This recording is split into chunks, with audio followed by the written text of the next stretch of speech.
Hello everyone, welcome to Guardian Diaries. This is our 4th video.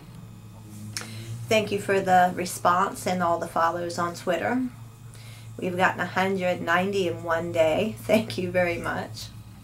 I'm glad y'all are enjoying and hoping y'all are learning something you didn't know from the Guardian Diaries. For those of you who are not following the Guardian Diaries 1, 2, 3, and 4, if you want to know what we've been talking about, you can find them in order on YouTube. So those of you who don't know me, like I said, I'm Raven Phoneix. Some call me a clairvoyant, a psychic, or a medium.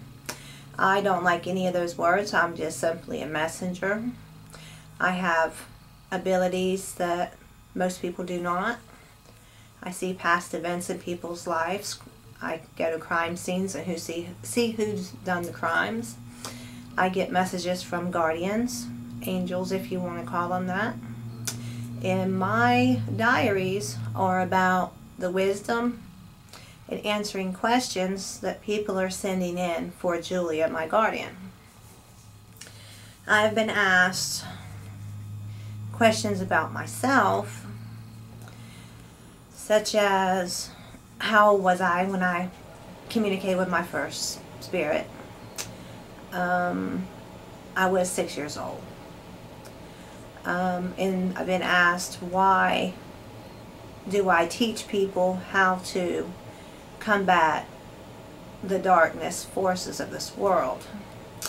And why am I trying to teach people about the good and the bad, the white spirits, the black spirits, and the gray spirits, and the forces in this world?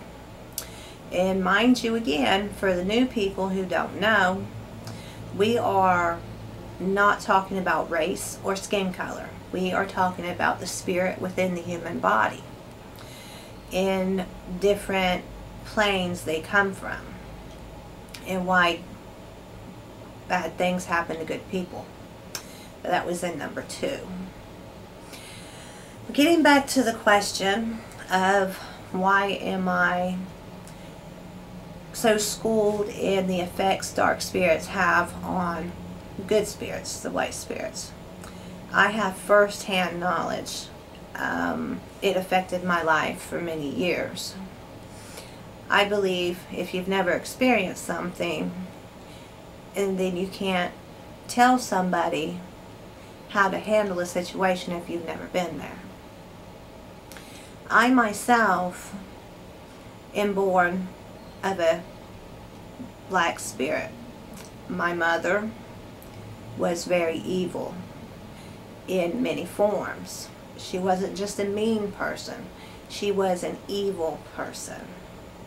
She was the kind of person that if she knew you, she would destroy you, your livelihood, your home, your relationship, whatever she could, and she enjoyed doing it.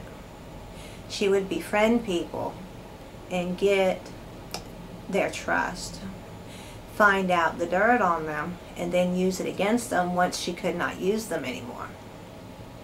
This is a black spirit. This is a dark, evil entity that inhabited a human body. And I'll explain that later. Excuse me. Like I said, I was 6 years old when my mom realized I was gifted. My mother was also gifted, but she was evil. My grandmother appeared to me and told me she was my grandmother. I never knew her. She died when I was 6 months old. My mom never talked about her, never had no pictures of her. She told me to go tell my mom my middle sister was sick and she had something wrong with her head, to go tell my mom. So I ran into my mom and I told her, I said, she's sick. Mom says, how do you know? Grandma told me. Mom stepped back and looked at me. She says, what do you mean your grandma told you? I said, Grandma, she's in the bedroom. She told me she's sick. She's got to go to the doctor. Mom wanted to know what this person looked like I was talking to. And I told her what her mother looked like. Mom's and my relationship changed completely, because this is when she realized that I was gifted. And she did not want me to realize exactly what I was. So my life turned into a series of mental abuse, physical abuse, brainwashing. 3 days later, after I told my mom about my sister, the school was calling. My sister had fallen ill at school, and she spent some time in the children's hospital. When my sister got home, she beat the crap out of me. And she tells me to this day, "Don't you ever tell me anything you see about me." And she hates me for the simple fact. As I grew older, my life got more difficult. My mom did everything she could to abuse me and my sisters. My sisters ran away when they were 15, 16 years old, and we never saw them again until I was an adult. For the simple fact, Mom literally crushed their spirit. And they're still that way to this day, unfortunately. So, anyway, about when I was 15, 16, I was dating a Marine, and he knew of the abuse I was enduring. He was going to Camp Lejeune. He was getting out, and he was taking me up north. So, Mom found this out. She had him put in the brig. She had him put out of the military. And then when he got home, let me back up. She had him put out of the military. And she made me write him a letter saying, "I never want to see you again." In which I didn't think he believed it. But mine and his last date, I told him I was never going to see him alive again. And he told me, "Oh, I'll be back in 90 days. He came back to my hometown. 12 hours later, he was dead. I never seen him alive again. And then when he was supposed to have been with me, that evening, I was woken by a bright light in my room, my bed shaking, and it was him. And I asked him, "How'd you get past Mom?" He says, "I'm dead." And then he told me what had happened. First, he remembered. And he had told me not to trust my mom, which I already knew this, that she would one day try to kill me too. So then I remember the phone ringing, and it was his mom telling my mom he was dead. She come in my room, and I looked at her. She says, "What's wrong?" I said, "He's dead." And she goes, "Oh, good, so now I don't have to tell you." So for many years, Mom's gotten away with her evil deeds. A few years later, I met my first husband. And while I was pregnant with our first child, my mom came to me one day and told me, "If you don't make him leave, he will suffer the same fate." So after my son was born, I pushed my husband away for fear that he would die too. I'm not realizing or understanding at this time she was wanting my child. I was so brainwashed and so beaten from her. I would pretty much do what she told me to do. So when my son was born, it was just me, her, and my son. And as my son grew older, my son started exhibiting talents such as mine. And then her anger grew toward my son.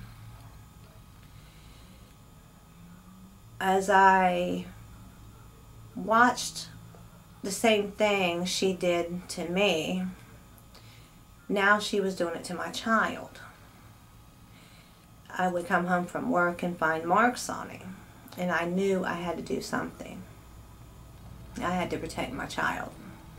So I went to law enforcement. They were no help. I went to child services. They were no help.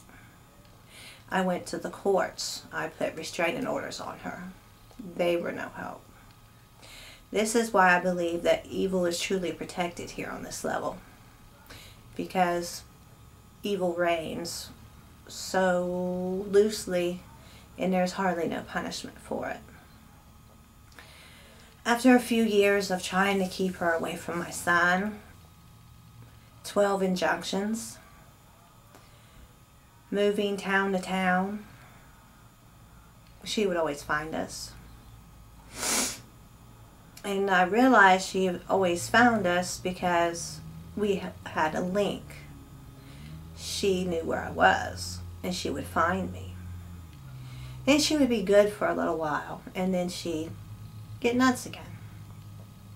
So that's what I was talking about, of the dark spirits. They tell you what you want to hear and get your trust, and then zap you again. So I stayed, got tired of trying to get the courts to help me, tired of trying to get the police to help me. So I pretty much just gave up. Until one day, I didn't let her see my son for a long time. And then I was told her medications were fine, she was fine, everything was fine. I left my child with her, and I came back. He had 2 black eyes. And she always told me while I was growing up, you don't deserve to be loved. And if anyone loves you, I'll take them away from you. She was starting to tell my son the same things. I knew I had to go past my fear to protect my child.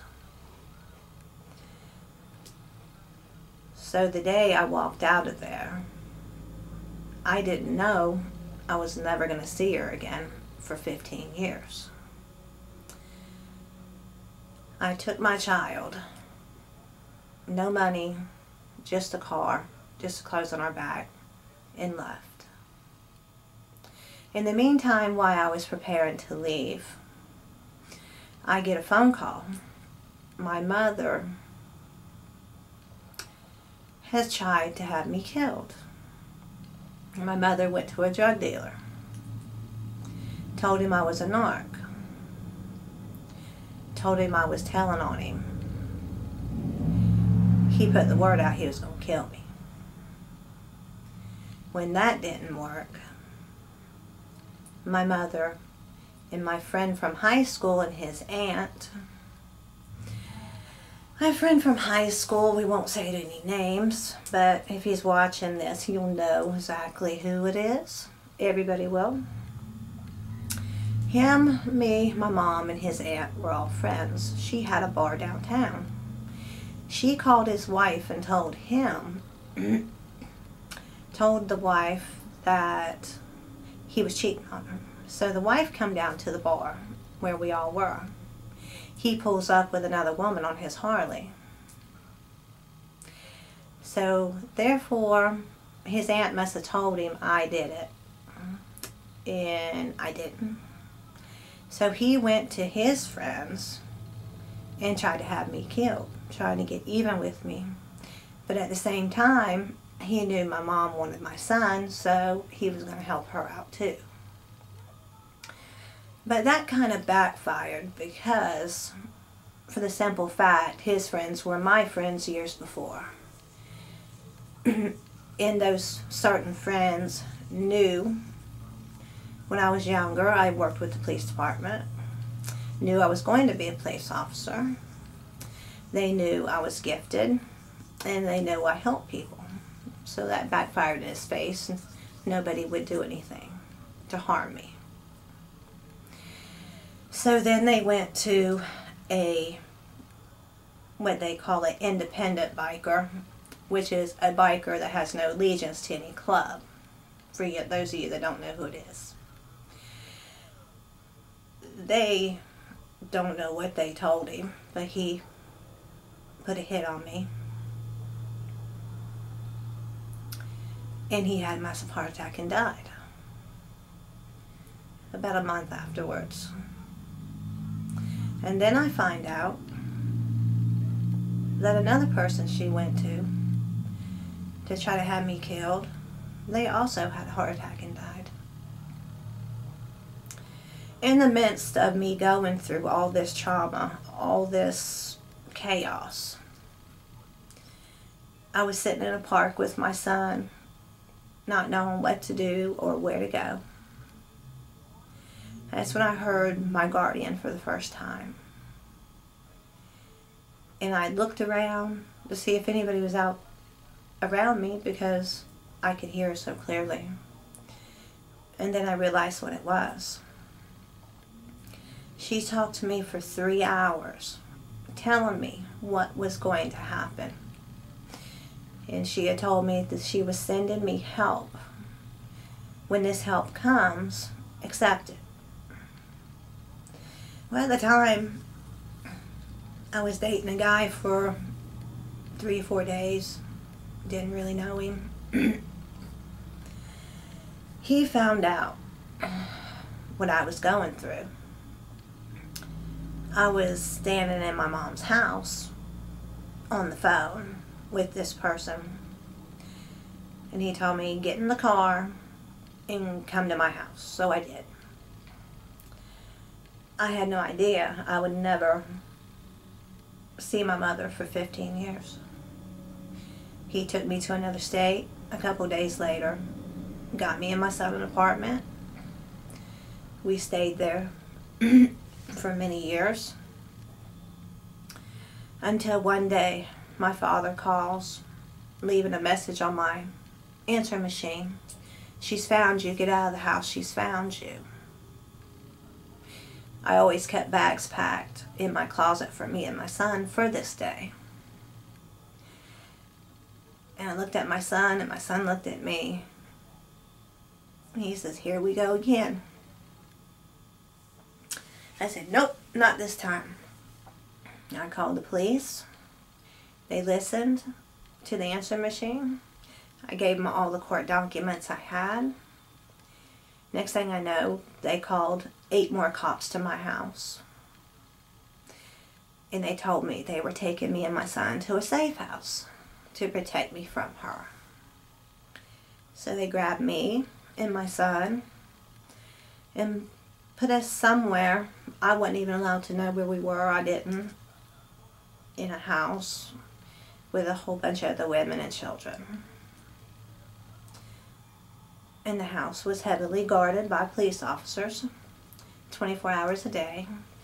We weren't allowed to have no cell phones, no contact with the outside world for our protection, everybody in the home. And for the first time in my life, I felt safe. And that's when I knew there was people out there that would help me. So then, thank God, nothing happened. They let us out. I went home. And then I started noticing everything my guardian told me was happening. So everything I had been through, I decided, well, I'm going to help myself. I went to a doctor. He realized everything I'd been through. And he looked at me and told me, he says, I'm not sure if I can help you. He says, you were more a prisoner than you were a daughter. He says, she was your captor, not your mother. And I don't know if I can help you. So I wasn't going to take that as the final word. I got myself a whole bunch of self-help books. I read, I studied, I helped myself, I rebuilt my life. and I have a shaman priest friend who has passed away now. This is why I am called Raven Phoneix. Because of my gifts, Raven is a messenger of God. Phoenix is because I've built my life from nothing so many times. Every time it burnt down, I rose from those ashes. This is how and why I know the devastating effects of dark spirits trying to take the light in the lives of the good. I hope this was enough information of how I know so well on how to relearn the brainwashing people put on you. I've walked so many different paths and lived so many different lives in one life because I had to. And I hope my videos really are helping people who are under the same attacks from the dark forces of this world and the people that are dark around them. So I hope this gives a little bit of light on the question y'all have been asking. Sometimes a college degree and a doctorate doesn't mean anything. I think the best teacher is life. You have to have lived something in order to know how to help somebody through the same thing. I don't believe psychologists and doctors can really do much unless they've been there. I don't believe that a psychologist can help a rape victim unless that psychologist has been raped. I don't believe a therapist can help an abused wife unless that therapist was an abused wife. I think people that have lived through the traumas, the abuses, the rapes, are more qualified to help other victims that has happened to, because they've been there. They know how they're feeling. That's just my opinion. And I'm going to conclude this video. Thank you for watching and have a good night.